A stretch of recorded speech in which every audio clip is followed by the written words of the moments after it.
معاكم في برنامج العالم، وتشتركوا اشتراك ولايك وتفعلوا الجرس ليصلكم كل جديد. فيديو النهارده عن احمد عبد الغني. احمد عبد الغني ده واحد حقود جدا وبيقول كلام بشع عن النادي الاهلي. الاهلي عمل له مرض نفسي وتعب نفسي وعمل له عقده نفسيه ومش طبيعي.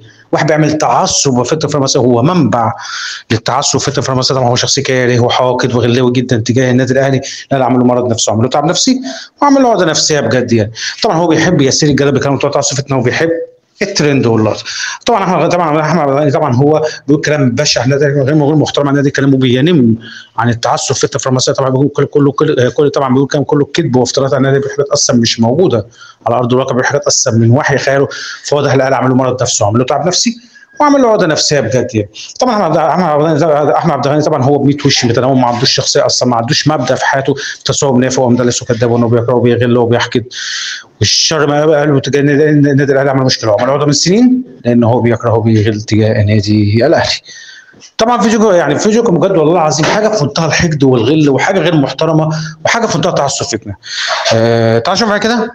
انا شايف ان هو الواقع بيقول ان هو مش هيكسب كل الماتشات. مين اللي مش هيكسب؟ الاهلي. يعني والله عايز اقول لك احمد عبد الغني الاهلي هيفضل مربي لك الخفيف ومجننك دايما يعني. احمد عبد الغني طالع بيقول الاهلي مش هيكسب الماتشات اللي جايه دي كلها، مش هيكسبها خالص ومش عارف ايه. هو طبيعي واحد بيعمل تعصب وفتنه، واحد زملكاوي بيعمل تعصب وفتنه فرنسيه، حقود جدا، حقد وغل ومليء تجاه النادي الاهلي. الاهلي مجننه، الاهلي مربي له خفيف، فدايما تلاقيه بيتكلم عن النادي الاهلي بطريقه بشعه. فطبعا هو دايما على طول كده. قلت لكم اللي زي ده بيطلع عشان يعمل ترندات نفسه، يتشاف ترند، يعمل لقطه يتشاف.